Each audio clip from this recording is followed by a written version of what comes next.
Assalamu alaikum wa rahmatullahi wa barakatuh. Abalungi abatulaba ku Ntale Radio Ntale TV. Musibye mutya mwasuze mutya buli omu gy'owangalira kansubire nti muli bulungi. Amanya n'eddoboozi muzukulu wa Mugema atuddawo bbira Busiro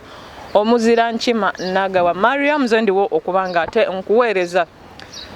tuse ate tubeere nga twogerako ku nsonga ezimu olw'endera nenga we are proudly sponsored by Same Shipping Company nga bano bakutwalira ebintu e Uganda byonna oyina nsawo mmeka oyina masimu oyina kago yenkana ki kozesa bannaffe aba Same Shipping Company ennamba zijja kuba ziyitawo wansi ku screen mujja kuba muziraba ate ng'era sponsor wa formulala bamuyita Kampala Katale Foodstuff asangibwawo ku Hamdan Street emabega wa Wendy's gwe nayagala okugula ku mmere ey'abanda Uganda oyagala bijanjalo mu kiro matooke ntula akina buwunga buli kimu ky'omanyi nti kyewaka bannaffe aba Kampala Katale Foodstuffs bajja kubanga gendayo ku dduuka lyabwe si bye bino nti batundira mu buyemba atundira mu nnyumba ye baguddewo ekifo kinene ddala balina ne license mu bufunze bali license okuba bakkirizibwa okubanga bakola omulimu ogwo genda obaguleko kyonna ky'oyagala okulya abantu bangi mubeerawo ne mukoowa emmere ene eyawano naye nga ate mwagala okulya ku mmere eyewaffe bannaffe abo bajja kubanga ogendayo ku dduuka lyabwe ojjayo kyonna ky'oba weetaaza ate emiwendo gyabwe gya nseko buseko mu bufunze gyakuteesaako buteesa si tegyeri waggulu nnyo ate ng'era tusponsoringa bannaffe aba Mariam Foundation Uganda nga bano bagamba oyina ku bintu ebitonotono by'oyagala okuwa ku baana abatalina mwasirizi Kampala abakadde mu bufunze omuntu yenna yeetaaze obuyambi nawaba wano oyina ngoye oba oyinayo peeni oba oyinayo wano bitabo around UAE Uganda osobola obbakubirako ku namba y'essimu eri 055 4465563 bajja kubanga bapiikinga ebintu ebyo olunaku olwaleero ndi wa mukisa okubanga nkyazizaako omukulu senior mobilizer kakiiko akatwala abana Uganda mu Abu Dhabi omukulu ono munoonyereza akabanga naye lwaddaaki ali butelevu ku Ntale Radio Ntale TV tugenda kuba twogeramuko ku nsonga ezimu naddala ezigenda maaso wano mu kibuga ekikulu ekya Abu Dhabi era nbajjukiza obaga nti bane tusinzidde mu capital city wenjogera capital city emantegeeza Abu Dhabi omukulu mobilizer nsanyusa okulabako ssebo kale nyabo Ntale Mariam naye nesimye okusanga olunaku olwaleero soko weyanjulireko abalabi ba Ntale Radio TV abalabi ba Ntale Radio TV mbabuuzaako mwenna kansubire muli bulungi naddala mu abawangalira mu UAE mu kibuga Abu Dhabi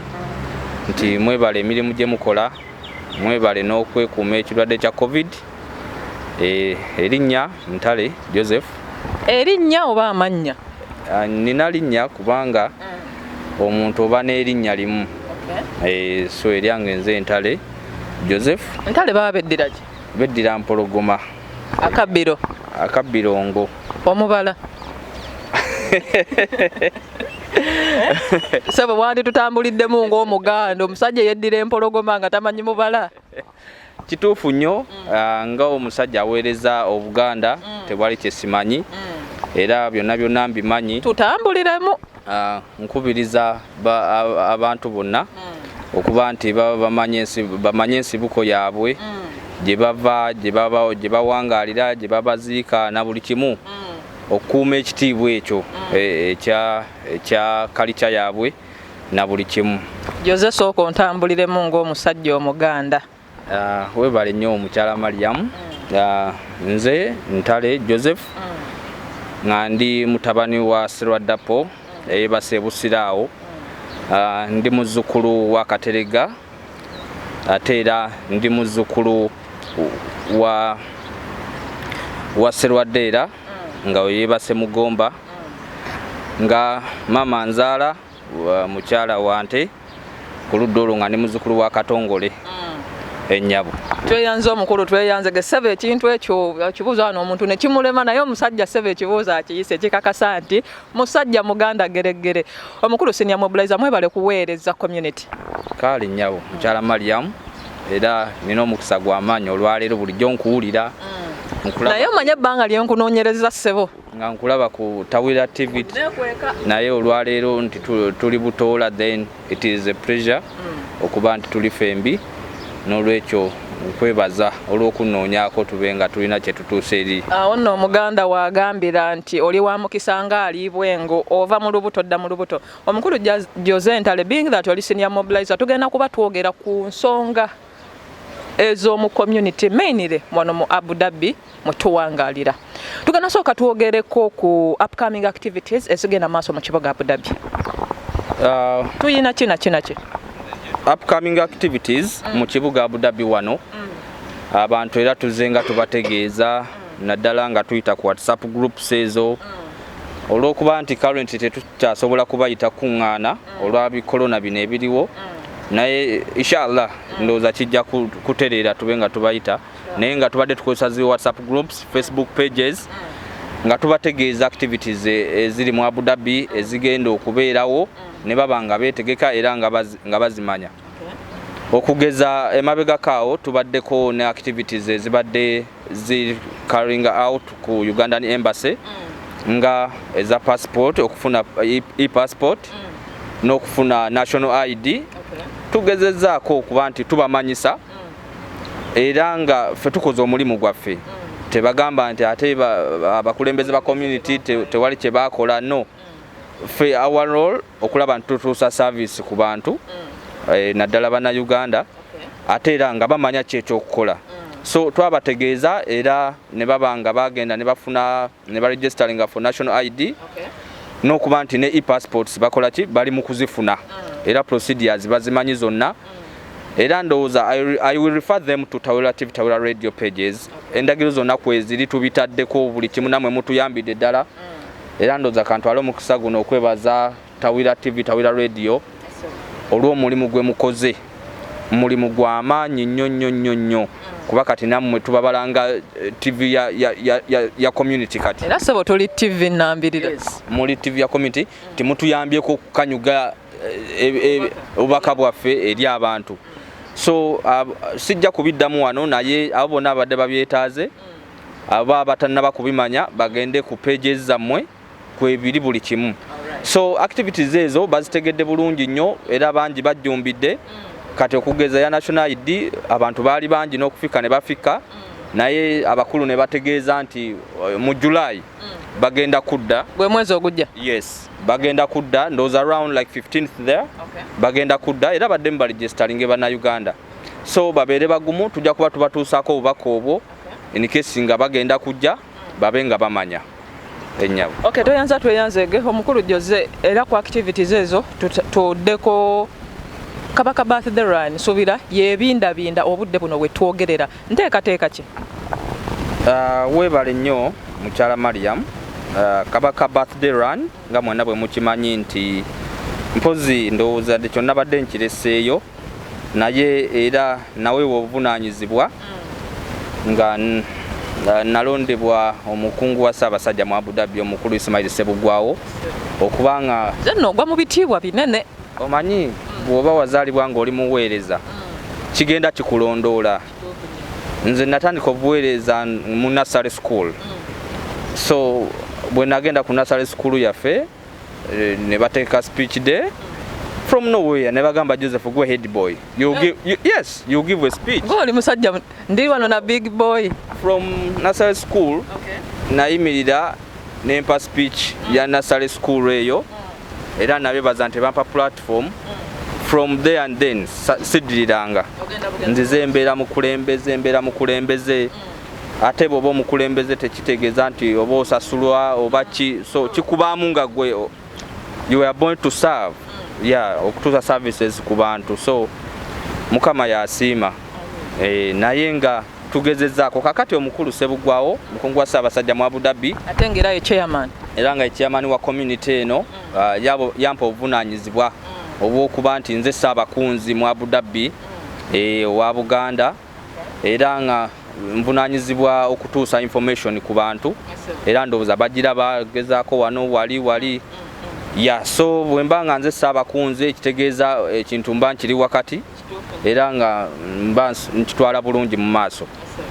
N'olwekyo Kabaka's birthday run tugitegese. Kyeki mulimu activities ki era abantu basuubira ki mu Kabaka's birthday run kyeki? Kabaka's birthday run tuba tukuza birthday ya Ssaabasajja Kabaka. Era nga Abaganda n'abatali Baganda bonna bagikuza. Bawero wishes bonna. Ssaabasajja abakuza emyaka gye egy'obuto omwaka. Kabaka mpozi takula. Kabaka takula dda buto. So abakuza emyaka gye egy'obuto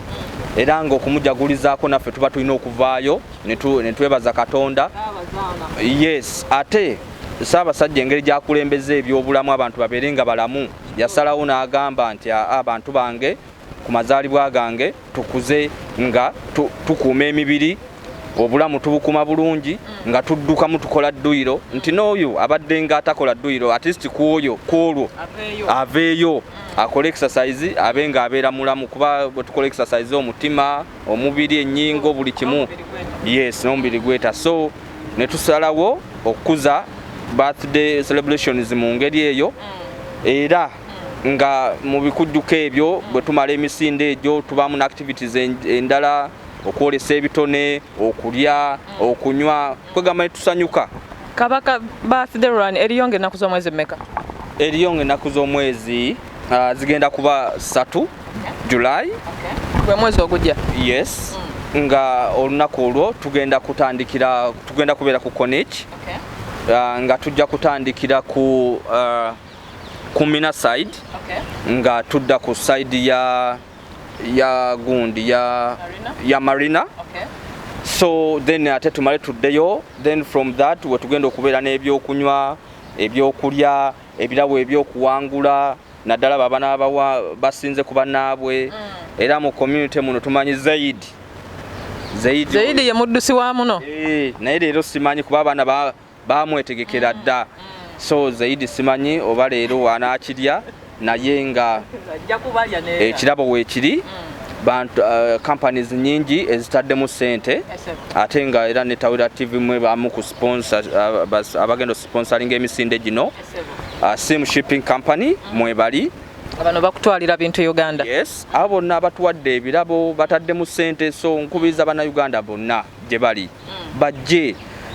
ate twakoze n'ekyenjawulo nti twabaleetedde emijoozi gye bagenda okuddukiramu emijoozi weegiri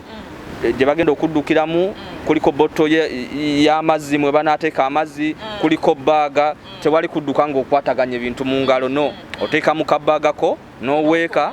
n'ofuumuuka so these are quite products from Uganda twabijje Mengo weebiri wano naye ng'obifuna ku $5. Ani abitunda babijjawa? $5 ago olwa quality kwebiri ebintu bino ndaba matono n'obutono naye abantu babongeze sebo covid yakwata abantu kale zijja kumala naye bambi mbakubiriza mwenna mujje okudduka nga muli mu mijoozi egyo egya Kabaka birthday run nga mimyufu bulungi ne botroyo n'akasawuko kamera zigenda kubeerawo zonna wali mulina okuyita ku TV ze Uganda babalabe buli omu ng'onyumye so mbakubiriza bagula emijoozi egyo tugifuna ewa chairman wa Abu Dhabi omukulu Ismail Sebugwawo agirina omukyala Nasuna Hawa agirina Abu Dhabi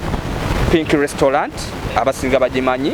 nabo bagirina nange kennyini you can contact me oba namwe abatawira TV Tawira nalabyeko ne Sham Events Alwada Mall yes ne Sham Events namwe abatawira TV Tawira Radio oli wa contactinga abatayinza butafuna mujoozi ogwo. Alright, tweyanze Kabaka's birthday run bannange date muzibulidde mujje tujaguze emyaka gya Ssaabasajja Ntale nnyamo kateebe Ntawunyikamu tugenda okudduka emisinde nga nange kamwa kwogera ngenda kufuumuuka fenna tugenda kubeera inga kaweewo nansobola tugenda kubeerayo tewali agenda Jose nga tuli mu bufunda bw'obudde activities zino tuziyitamu lukwakwayo twogere NLH coming webale nnyo nga bulijjo nti tulina komite y'omupiira mu community yaffe so twakamala first edition second edition automatically tulina okubeera ne third edition eya league era nga nkubiriza bannayuganda bonna bali mu Abu Dhabi bagirindire n'essanyu lingi very soon tujja kubategeeza. Okay, tweyanze league era yayo bategeka lead third edition tujja kubanga tubaleetera wano information Jose nga bwe tuli mu community ebintu bingi nnyo muno mu Abu Dhabi mainly ebigenda mu maaso obudde buno nga gwe Jose senior mobilizer ali kakiiko akatwala Bannayuganda muno mu Abu Dhabi tuyina communities endala ez'Abannayuganda n'ekyenjagala obbuuza communities zino muzirecognizinga ojja kwesanga tuyina Kasukaali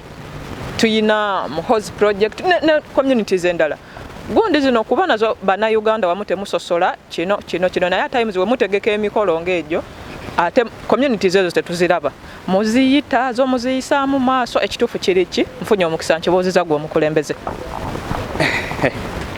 Mukyala Mariam webale nnyo webale ddala olw'ekibuuzo ekyo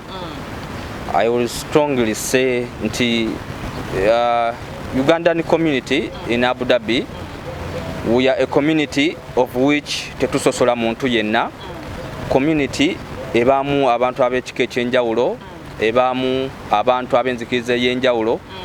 ebaamu buli kika kya muntu yenna so ngaffe abakulembeze bwe tuba nti twesowolayo okujja okuwootuusa obuweereza ku bantu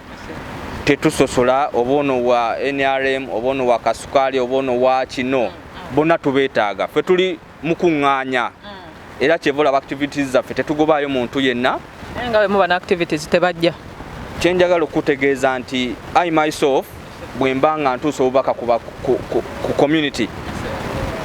oba Kasukaali oba ni bonna mbawo obubaka sibuuza nti eno sijja kutuusayo obubaka eno sijja kutuusa era nga namwe bwe mukola nti muweereza buli muntu era naffe bwe tukola sikiwa nti waliyo ayinza ovaayo nti tetulabanga ku bubaka bwa Uganda Community Abu Dhabi nga bututuuseeko bonna tubaweereza obubaka nti tulina omupiira bwe guti tugenda kuŋŋaanira wano tulina activity bweti kati it's up to them to come tetuyinza kusindika official invitations kuba abantu bangi it's a community naye bw'oba olabye obubaka obuyita community oba olina okujja which means it is their fault webanga they don't engage mu activities zaffe zetukola ki zetutegeka naye nga tewali gwe tugoba nnyabo Okay, tweyanzega ekibuuzo ekyo nakyo kibadde kinsuzanga nkukunadde ng'omummonde mu kikata era ne ŋŋamba omukulu ono ke nnaamulaba ate oba oli awo nja kubanga nkimubuuza still tumanyi nti Abu Dhabi community ebeesingidde ku ttiimu ya mupiira na community zonna ezisinga eyo nno Ugandan community nga Lane community Abu Dhabi community omukulu Jose nga gwe mobilizer Uganda Cranes Abu Dhabi ebaddemu n'obumulumulu emabega eyo olowooza obumulu obwo buva ku ki yabaffe bwe buli oba bwava community yaffe twagizimbira ku bintu bingi si mupiira gwokka naye because of this corona situation weesanze nti omupiira we tugezezaako okuba nti tubakuŋŋaanyiza naye luli we had a lot of activities twakolanga meetings muno mu park twakolanga twalinanga abazinyi twalinanga abaddusi twalinanga activities nyingi community we yakuŋŋaaniranga currently olw'okuba nti community yaffe egeze ebintu bwe bityo tebibulamu abapya batwegaseeko abakadde mwebali therefore buli omu ajja kujja ne idea ye of which mba temusobola kugitwala muba mulina osooka ne mutuula ne mwekenneenya idea yo n'omupya eri bweti ne bwe tukoze tutya and sometimes when they feel like it's not worked upon they feel bad bawulira bubi so n'olw'ensonga eyo obumu omulumulu nti bw'obadde olaba olunsi buvudde ku nsonga ng'ezo naye nga currently twabadde ne general meeting mu Madinat Zayed ebintu byo ne tubyogerako how we can solve such issues era njagala okutegeeza nti ogenda kulaba ekyenjawulo tugenda kuzzaayo ttiimu yaffe ey'omupiira community ku nnono kwe yali etambulira olw'okuba nti ebyakorona bino bikoze eki bigenda bivaawo so you see changes soon era ng'ebintu bitambula bulungi. Jose lwaki nkubuuziza ekibuuzo ekyo cause this is not the first time oba oliawo Uganda Cranes okuweta amakoona bwe gati oba oliawo obudde buno ate ne kiba ky'amaanyi nnyo n'okutuuka okujja mu ttiimu endala ate nga abakulembeze mwe mwekuba olowooza abakulembeze mwe muneekuba kifaananyi ki kye musiga eri be mukulembera? Webale nnyo ekibuuzo ekyo. Uganda Cranes tebangako nti ekoze ttiimu endala tebangako nti ate tuleete ebifaananyi tebangako nti ate twekubye. It was just a miscommunication. It was just a miscommunication nti ba members abamu communication bagifuna bubi naye nga timu eyo communication kije bafuna obubi communication eyalangibwa okuba nti activities ezo zigenda mu maaso our motto eri nti where Uganda Cranes is no any other activity should be put somewhere Jose njagala tubeere straight abantu amu ba trainingira ku Daliat nga ba Uganda Cranes abalala nga bakulembe bazanyira ko armed forces sikyekyo bwe kiri anti nzija moto ya feri nti awali Uganda Cranes Abu Dhabi tewali activity ndala erinategekebwa walala naye this time of course changes zibaamu abakulembeze bavaayo ne bakola communication nti waliwo activity etekinze placed ku Daliat of which some members bakifuna bulala then activity eyo yali ya tournament mupiira ate nga naffe eno tulina omupiira naye olw'okuba nti bantu bangi batweyunzeeko ku tiimu we are over 80 tuli bangi ne tugamba it's okay this time we can make some small changes abasobola bagende eri mu tournament mu activity eyo n'abalala bakoleki basigale no olw'ennamba gye tulina nekikolebwa kati abamu abatafuna communication eyo they misinterpreted the communication ne bajjamu birala ate beeyawudde ate biki naye nga ekintu kyaliyawudde kituufu twali tweyawudde tewali buzibu era tujja kuba tugafuna oba oliawo ekirala jjoza akadde katutwala ewa Kiwalabye okunona ebiwata ekisembayo oba oliawo tufundikire tujja kubanga twogera ku mbeera nti right now omukulu Captain Ronnie Ssenyonjo tumanyinga omukulembeze akulembedde tiimu wamu ne community okumala akabanga naye abantu abamu abatonotono oba oliawo bayisa olugaayo mu services ze nti akulembedde bubi abantu olowooza kiva ku ki ekibuuzo ekyo nga kizito naye nga ate kyekituufu ge mazima nganze senior mobilizer ndi mu community I know my people I know what they think I know what they want ensonga eyo ndowooza nga bw'omanyi abaddugavu tebatera kwagala mazima tebatera kwagala mazima so kiri nti olunsi bagezaako okulaba nti omuntu ow'amazima bamukuba omuntu ali straight bamukuba ate nga n'abamu babeera busy tebamanya biki bitekinga place tebabiwa budde kati olunsi omuntu bw'avaayo n'abiwa obudde n'akola ekyetaagisizza omuntu ayagala ebintu bitambule nga tayagala laziness ebintu ebyo bimanyi byogerebwa naye ng'olunsi abakumulamwa kati nga gwe omukulu Joseph Ntale okiririza mu buweereza bwa Captain Ronnie Ssenyonjo nti ayina kyakoze ku kukulembera community eno wamu ne tiimu y'omupiira nga bw'oba ogitadde sijja kulimba ffe tuli bapya these are the pioneers be batandika community eno omuntu eyaleeta idea banne ne bagigula ne beegatta wamu ne batandika community nekula up to this level toyinza kuvaayo n'ogamba nti alina kyakoze akoze era akyakolera ddala yes senga gwe omuntu okiririza mu buweereza of course okay tweyanza gwe bubaka obusembayo oba oliawo tubeere nga tufundikira programu y'olunaku olwaleero mpozi obubaka obusembayo nkubiriza bannayuganda bonna abajja okunoonya emirimu babeere vigilant ku bantu abajjako ssente nti ba agent bagezeeko okwebuuza bagezeeko okuba nti bakola research amala baleme kubabbako ssente n'ekirala nkubiriza bannayuganda bonna naddala bali mu UAE abeeyita ba tiktokers oba abajjumbidde omukolo gwa tiktok bageze okukola ebintu ebiri productive baleme kuvuma abantu bakozese platform eyo okulaba nti beeranga batekako activities zaabwe so ndowooza kijja kubayamba kubanga mu mateeka bw'ovuma omuntu bw'ovvola omuntu you can be penalized okay omukulu Jose nga tuli mu kufundikira akataimu kakobeera ng'otumirako abantu bo tubeere nga tufundikira webale nnyonnyabo kantuuse omukisa guno okutumirako bannayuganda bonna abali mu Abu Dhabi ntumira ku bannayuganda bonna abajjumbira activities zaffe buli lwe tubayita ne bajja nti mwebale nnyo mukola ky'amaanyi mwe mutuyimirizaawo okuba nti mujjumbira obuweereza bwaffe. Ntumira kakiiko akafuka community chairman Mr. Ismail Sebugwawo, vice chairman, welfare manager, kids manager, disciplinary